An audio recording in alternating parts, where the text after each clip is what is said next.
folks, and welcome back to another episode from ITG Airsoft in the Garage Airsoft. And we're doing another episode of Iconic Arms in Airsoft with this one, the Sig Sauer P226. This is, as you might have seen from my short, this is the navy version, as you can probably tell from the anchor emblazoned on the slide there. So, what is it? Why is the P226 so iconic? What is the navy version all about? Well, let's get into it. Obviously, as with all my other videos, there are no real firearms here. These are pretty much extensively toys. This is entirely airsoft weaponry. So don't panic, YouTube. These are not real firearms. So, as I was saying, what we're talking about, Sig P226. Where did it come from? What's it all about? Well, back in the early 1980s, double stack 9mm handguns were becoming really quite popular, mostly off the back of the American military wanting to replace this, the 45 ACP Colt 1911.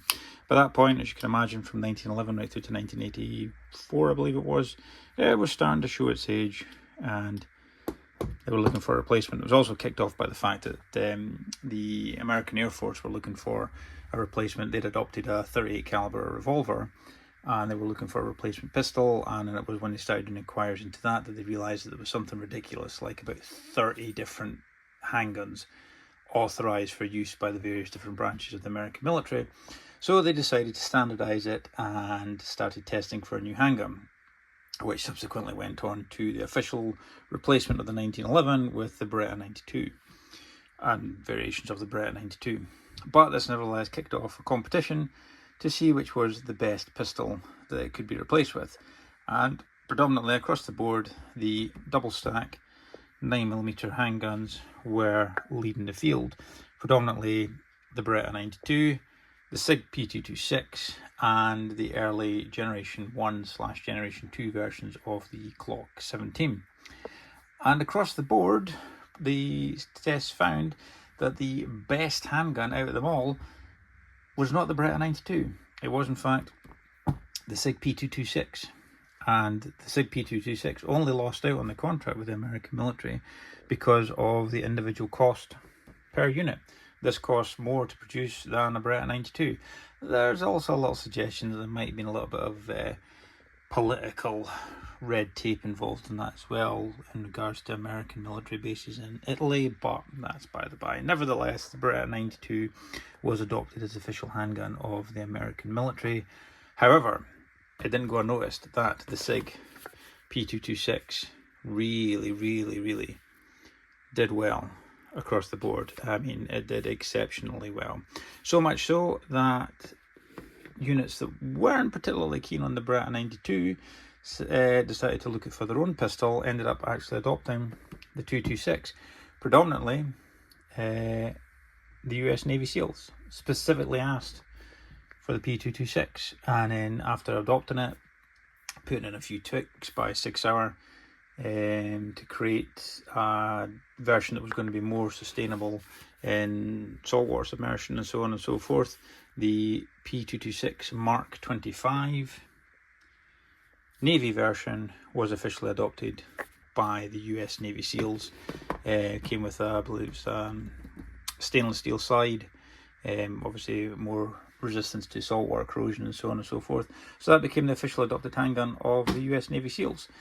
Across here, it was also really popular with the British SAS. They adopted it to replace the Browning High Power. And for a brief spell before the rest of the British military transitioned from the Browning High Power over to the Glock 17, we were using, or trialling anyway, the Sig P226.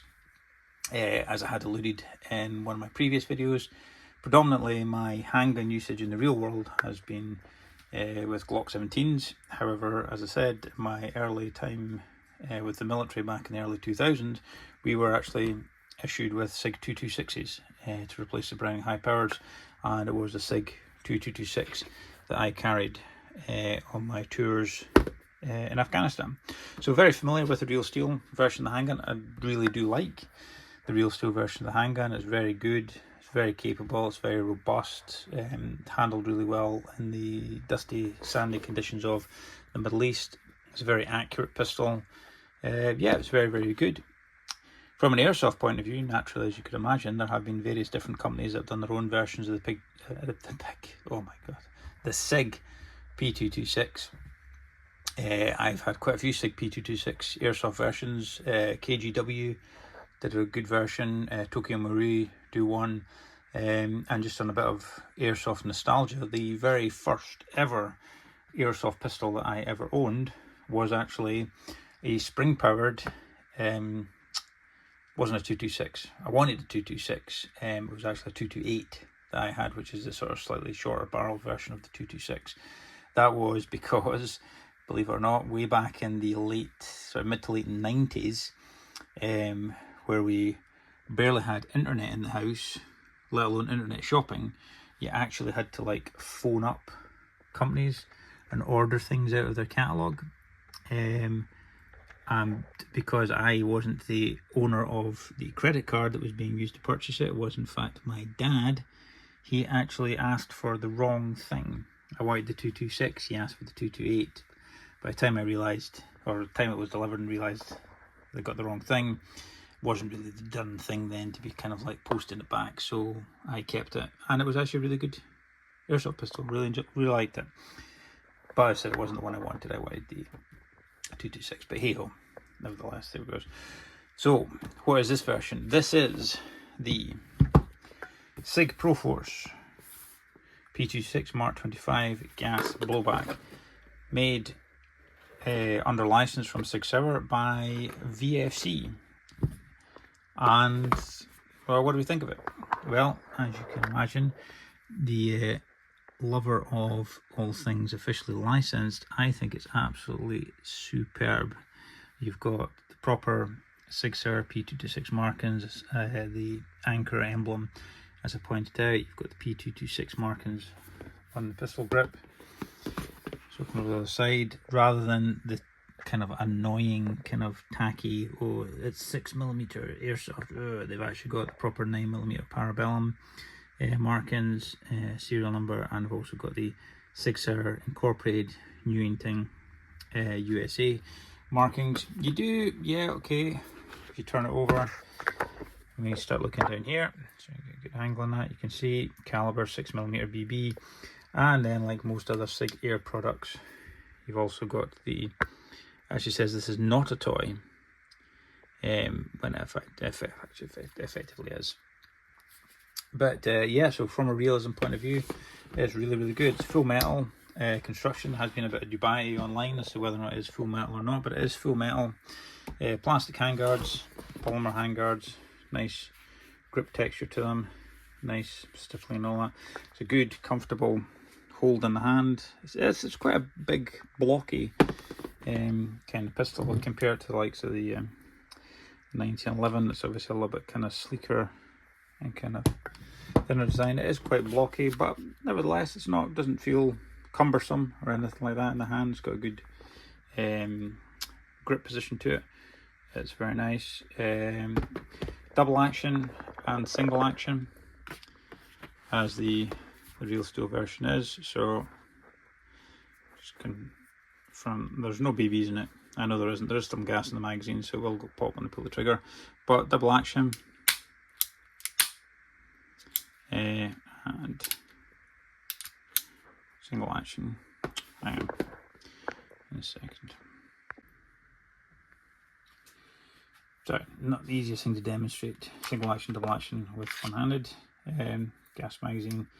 I'll explain the green tape in a minute, but as you can see there, no BBs inside it. So, double action, pull the trigger, and it activates the hammer and will fire. Single action, cocked, and will fire. Also comes with a disconnector, so we'll push this lever down here and drops the hammer, so that effectively the safety of the pistol is the extra pinch that will need to be to fire the action. And that's it, there's no other manual safeties attached to it. What I have found with it, as a lot of people have found with VFC products, is they're very good. the quality of them is usually really quite good. But I've certainly found with sort of a few of the VFC products that I've had, you do sometimes get VFC, we'll call them quality control gremlins, in that there will be something about it that maybe doesn't work particularly great. As you would have seen from my video on the Mark 17, the slide wouldn't lock back particularly well. However, as I demonstrated on my short, and I can demonstrate now, this one, oh, running out of gas there, but this locks back fine, not had any issues with it. What I have had an issue with it is double feeding. So basically, as you're firing, as the slide's moving back, picking up the next BB off the top of the magazine, moving it into the chamber, it's picking up 2 BBs at a time, which is causing a jam in the feed system. Did a little bit of poking about and found basically that what was happening was, as you were firing, the magazine was dropping a couple of mil, which was causing the double feeds. So a little bit of electrical tape around the magazine just to make it fit that little bit snugger and keep it in position better. Apart from that, it's been really good. It shoots really well. It's really accurate. The hop-up adjustment on this pistol, this is one of the things I really like about VFC, is they do actually kind of look at the practicalities for the end user. So unlike most airsoft pistols, where you'll have to take the slide off and there'll be a dial underneath the chamber, they'll usually be for adjusting the hop up. On this one, it's actually the guide rod. Just twist it left or right, and that will adjust the hop up for you. Easy peasy, don't need to strip the pistol down, and that's it. So that's really good. They have geared, and I think what the the emphasis of the whole Sig Pro Force line is geared at is the whole sort of like professional training pistol type market. So the realism on this is actually really good. And one thing I do really like about it is, which I'll demonstrate for you. If we, right, sorry, empty mag, yeah, empty mag, into the pistol, pull the slide, and it locks back, as does any other kind of airsoft pistol. Demonstrate that with a 1911, empty mag, and pull it, slide back, because there's nothing in the chamber, and you can, nothing happens. With this, as it does with a real pistol, bear with me 2 seconds so I can find to demonstrate.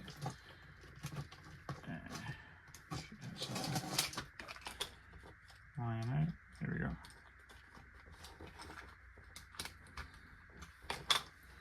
Just pop a BB into the magazine. There you go, insert that into the pistol, as would be with a real pistol. Pull the slide back and it releases, because there's now a round in the top of the magazine, so the magazine catch has been disconnected because there is actually something in the magazine. Much like the same as take the magazine out, that BB's obviously in the chamber, right.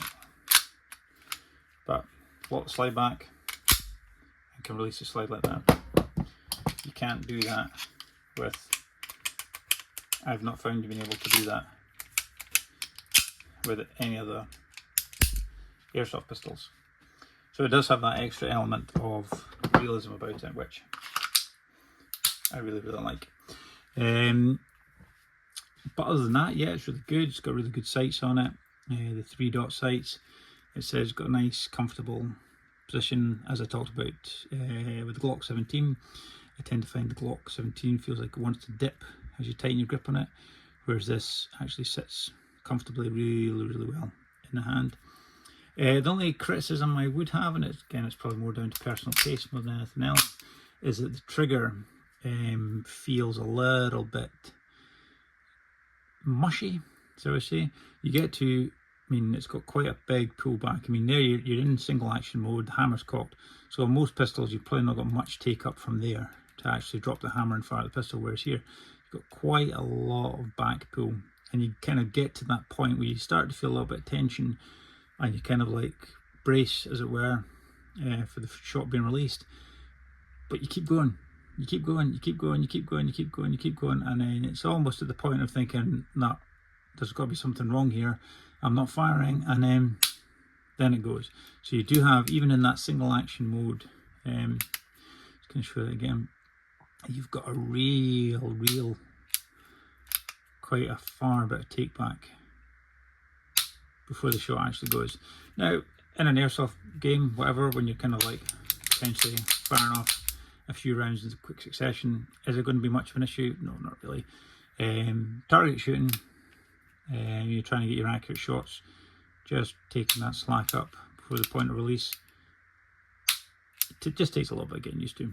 But besides that, it is a really good shooter, really accurate. I've done a couple of videos of it firing, which I'll add on to this video, but overall really good, really good representation of an iconic classic pistol.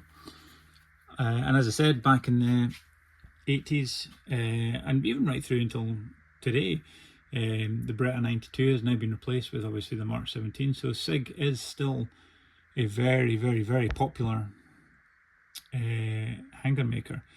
The 226, yeah, it's a good pistol, it's a really good pistol, it's still liked by a lot of people, it's still used by a lot of militaries. I think the Navy SEALs are still using it to some extent, although they have actually drifted now towards the Glock 19. Likewise, as I said, the British military were using it for quite a long time, but we've obviously now adopted the Glock 17 as well. But in regards to good quality pistols, certainly of the last really 40 years or so, the Sig 226 is up there. It's very good and very highly regarded, and as such very well represented in films, television and computer games. And as for the airsoft world, as I said, very well represented as well. KG Works do a really good version, Tokyo Marui do a really good version, there's obviously WE versions as well, and this is the official licensed version made by Sig themselves, and as you can expect, it is very good quality, a great little piece. I really like it and would definitely recommend it if you're looking for a Sig 226.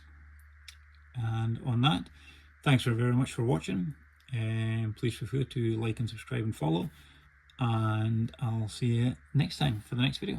Thanks.